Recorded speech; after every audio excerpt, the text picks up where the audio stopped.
লক্ষ্য 2026 2026লৈ সাজু ৰাইজৰ দল ৰাজ্যৰ ভিন্ন প্ৰান্তত ৰাইজৰ দলৰ যোগদান কাৰ্যসূচী এইবাৰৰ স্থান মাকুমত ৰাইজৰ দলৰ যোগদান কাৰ্যসূচী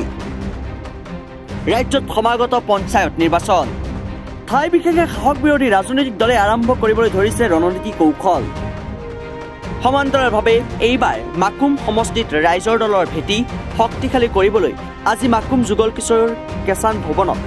অনুষ্ঠিত কৰা হয় ৰাইজৰ দলৰ যোগদান কাৰ্যসূচী উপস্থিত হ'ল ৰাইজৰ দলৰ সভাপতি তথা শিৱসাগৰ সমষ্টিৰ বিধায়ক অখিল গগৈ কেইবাগৰাকীও লোকে যোগদান কৰিলেই অখিল গগৈৰ উপস্থিতি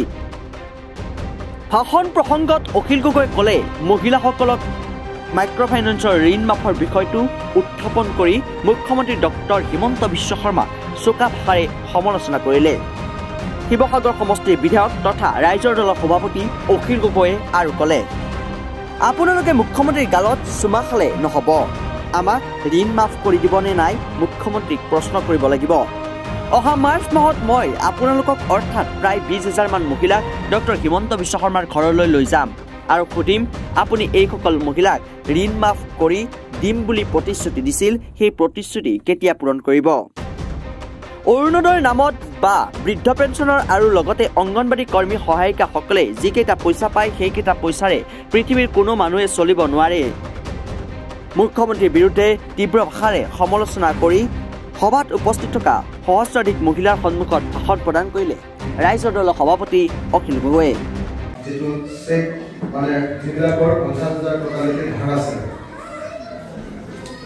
সেইসকলৰ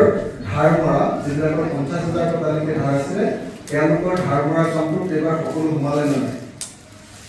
আপোনালোকৰ নামবিলাক সোমালে নে নাই মাইক্ৰ' ফাইনেন্সৰ ধাৰটো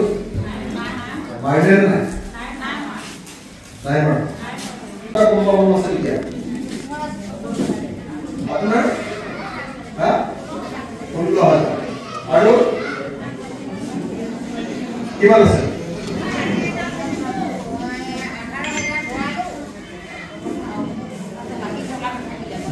বাকী আছে আপোনাৰ এইবাৰ আহিলে নে নাই নামটো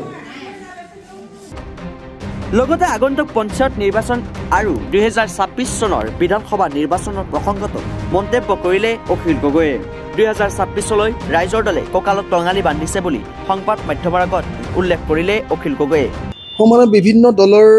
নেতৃবৰ্গই আমাক একচুৱেলি সাক্ষাৎ কৰি আছে আৰু 2026 চনৰ নিৰ্বাচনৰ কাৰণে আমি বিভিন্ন দলৰ পৰা আৰু দল নকৰা বিভিন্ন নেতৃবৰ্গই আমাৰ লগত যোগাযোগ ৰক্ষা কৰি আছে মই আকৌ কৈছোঁ বিজেপি দলৰ পৰাও আনকি কেইজনমান বিধায়কেও দুজন বিধায়কেও আমাৰ লগত যোগাযোগ ৰক্ষা কৰি আছে তেওঁলোকে যোগদান কৰিব খোজে কংগ্ৰেছ দলৰ পৰা কেইজনমানে যোগাযোগ ৰক্ষা কৰি আছে আপোনালোকে অলপ আগতে ক'লে এজন কংগ্ৰেছ নেতাৰ কথা তেখেতেও আমাৰ লগত কথা বাৰ্তা পাতিছে তাৰ পাছত আৰু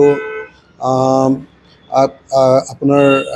কি কয় AIDF দলৰ পৰা বহুত সংখ্যক মানুহে আমাৰ দলত যোগদান কৰিবৰ কাৰণে কথা বাৰ্তা চলাই আছে আৰু অসম গণ পৰিষদ দলৰ পৰাও আমাৰ দলত যোগদান কৰিবৰ কাৰণে কথা বাৰ্তা চলাই আছে মই ভাবোঁ যে 2026ৰ কাৰণে ৰাইজৰ দলে অসমৰ এটা বৃহৎ ৰাজনৈতিক দল হিচাপে আত্মপ্ৰকাশ কৰিব আৰু তাৰ কাৰণে দিনে ৰাতিয়ে আমি সাংগঠনিক কাম কাজবিলাক চলাই আছোঁ আপোনালোকে 2026 চনত ৰাইজৰ দলক এটা শক্তিশালী ৰূপত দেখিবলৈ পাব বুলি মই আশা প্ৰকাশ কৰোঁ মই আপোনালোক সকলোৰে আশীৰ্বাদ বিচাৰিছোঁ আজি মাকুম বিধানসভা সমষ্টিত আমাৰ এটা সৰু যোগদান কাৰ্যসূচী আছে এই যোগদান কাৰ্যসূচীটোত বিভিন্ন দলৰ পৰা আমাৰ দলত আজি যোগদান কৰিব ইয়াত আপৰ পৰা আহি আম আদমি পাৰ্টিৰ পৰা আহি কিছু সংখ্যক মানুহে যোগদান কৰিব আৰু অসম জাতীয় পৰিষদৰ পৰা আহি কিছু সংখ্যক মানুহে যোগদান কৰিব আমি গোটেই ৰাজ্যজুৰি ব্যাপক ৰূপত 2026 চনৰ বিধানসভা নিৰ্বাচনৰ কাৰণে সাংগঠনিক তৎপৰতা চলাই আছোঁ 2026 চনত যাতে আমি সঁচাকৈ বিজেপি চৰকাৰক উফৰাই দিব পাৰোঁ আৰু অসমীয়া জাতিক যাতে সুৰক্ষিত কৰিব পাৰোঁ তাৰ কাৰণে আমাৰ এই প্ৰচেষ্টা অব্যাহত আছে তাৰে অংশ হিচাপে আমাৰ এই মাহটো যোগদানৰ মাহ আৰু সাংগঠনিক মাহ হিচাপে আমি সাংগঠনিক আমাৰ দলৰ মানুহবিলাকৰ মাজত সভা সমিতি অনুষ্ঠিত কৰিছোঁ আৰু তাৰ পাছত আমি যোগদানৰ কাৰ্যসূচী কৰিছোঁ। গতিকে আজি যোগদানৰ আৰু কাৰ্যসূচী আৰু নিজৰ দলৰ ভিতৰৰ সভা হিচাপে আমাৰ এই সভাখন আয়োজন কৰা হৈছে। ডেফিনেটলি আমি মাকুম সমষ্টিত কেইবাটাও জিলা পৰিষদত আমাৰ প্ৰতিনিধি থাকিব, আমাৰ পৰা প্ৰাৰ্থী থাকিব, ৰাইজৰ দলৰ তৰফৰ পৰা প্ৰাৰ্থিত্ব দিব খুজিছোঁ। তাৰ কাৰণে প্ৰত্যেকটো বুথতে আমাৰ কাম কাজ চলি আছে আৰু আমি চেষ্টা কৰিছোঁ গ্ৰাম্য এলেকাবিলাকত গাঁৱে গাঁৱে মানুহক লগ ধৰি মানুহৰ লগত কথা বাৰ্তা পাতি সংগঠন বৃদ্ধি কৰিবৰ কাৰণে চেষ্টা কৰিছোঁ আৰু আগন্তুক পঞ্চায়ত নিৰ্বাচনত আমাৰ পিনৰ পৰা মাকুম বিধানসভা সমষ্টিত নতুন নৱগঠিত মাকুম বিধানসভা সমষ্টিত কেইবাটাও জিলা পৰিষদ, আঞ্চলিক পঞ্চায়ত আৰু সম্ভৱ হয় যদি আটাইবিলাক পঞ্চায়তৰ এলেকাতে আমি ইলেকশ্যন নিৰ্বাচনত অংশগ্ৰহণ কৰিবৰ কাৰণে চেষ্টা কৰিছোঁ। মাকুমৰ পৰা Ratul Deka report, republican news. মহানগৰীত উৎকৃষ্ট হোটেল দ্য ভিলা, আদৰ্শপুৰ বাৰ্লিন নম্বৰ 1।